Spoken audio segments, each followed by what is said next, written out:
Greetings, pirates! Right now, I'd like to talk a bit about the project's development path and our plans. And very often I see messages in the chat like, the price has dropped, everything's lost, the price isn't going up. A lot of people are waiting for Pirate to hit $1 and so on. Let me tell you a bit about the project's history now. Pirate was launched on November 3rd, 2018, live on air with no pre-mine. That means any user could open the app and mine Pirate. After that, there still weren't many pirates around. People traded on the exchange, some bought, so the price could shoot up or down. But over time, a sort of clan of users formed who had quite a lot of pirates. There are, well, users who have 1 million. Usually, people have about 1 or 2 million on hand, but not more than that, I think, or maybe even more. So, people don't really know what to do with all these pirates.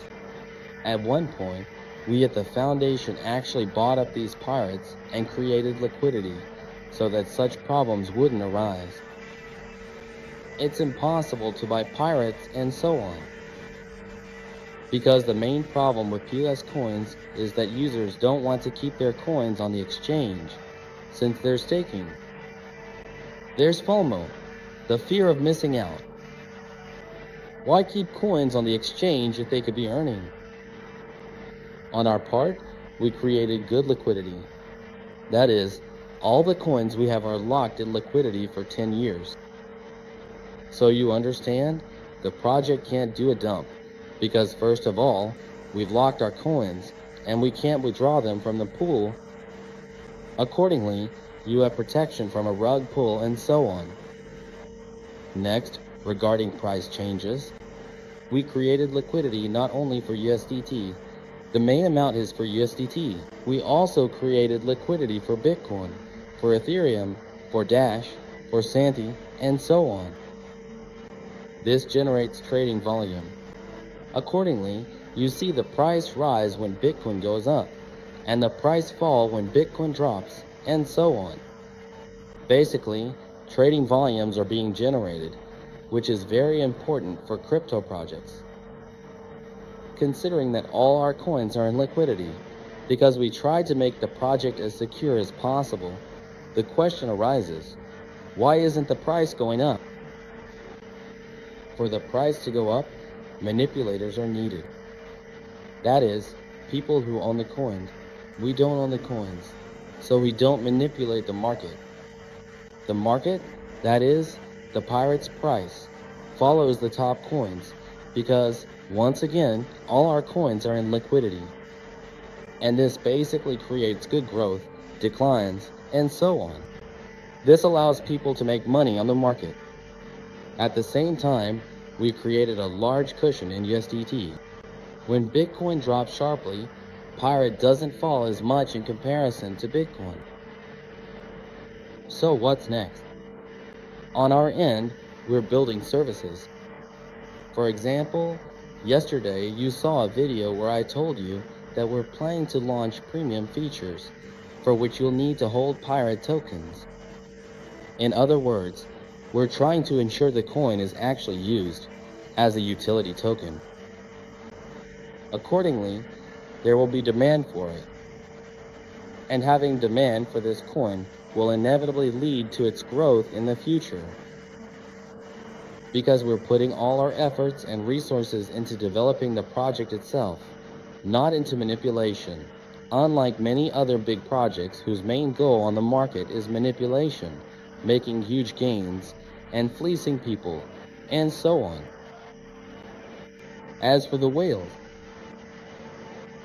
don't want to get rid of the pirates. Well, honestly, that's normal, because everyone joined the project not because you love the project, but because you want to make money from it.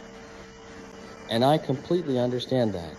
You have a certain core holding you don't want to sell, but you also have coins that you're constantly dumping on the market. So, the thing is, you can also make money by manipulating the market. You can pump up the price because the majority of the coins, over 60%, even 70%, are held by the community. And accordingly, you can profit from the project through pumping and dumping, basically, so-called market making.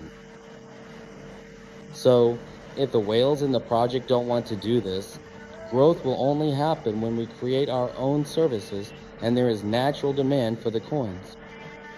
On our part, we don't engage in manipulation or anything like that. I think I've explained the main points about why we see these kinds of price movements.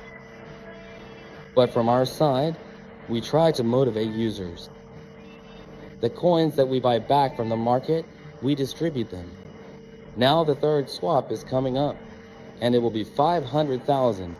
Why don't we distribute more? Again, to distribute more, we need a bigger community. And secondly, the more coins we distribute, the more we have to buy back from the market. In other words, the coins we distribute are bought back from the market. That's why, over time, we have to buy back these coins so that we can distribute them to you. I think I've explained to you quite honestly and in detail how our project's rate policy is structured. On the other hand, we're open and we're developing. You can see that we've been actively growing for 6 years. Recently, we brought on new employees. We're constantly updating our team.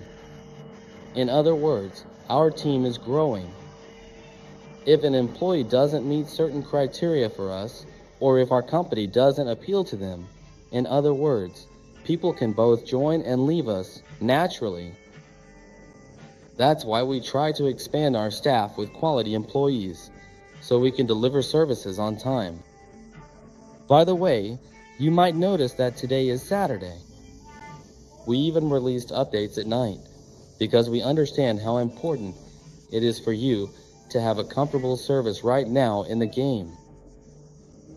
Currently, we're working on reactive channel updates, meaning channels will update much better and more clearly. We're also going to improve the promo name feature. So, as I mentioned, our bot, which currently still has wallet functionality, will become a full-fledged mini-app. And all the functionality will move to the website and our signature P.Cash app. I think in the next video, I'll tell you in more detail about the Apple Mobile Wallet, why it's not available, and what we're going to do about it. For now, I recommend you subscribe to the channel. Be sure to like the video and leave a comment below. Maybe you have some questions. I'll try to address them in the next video.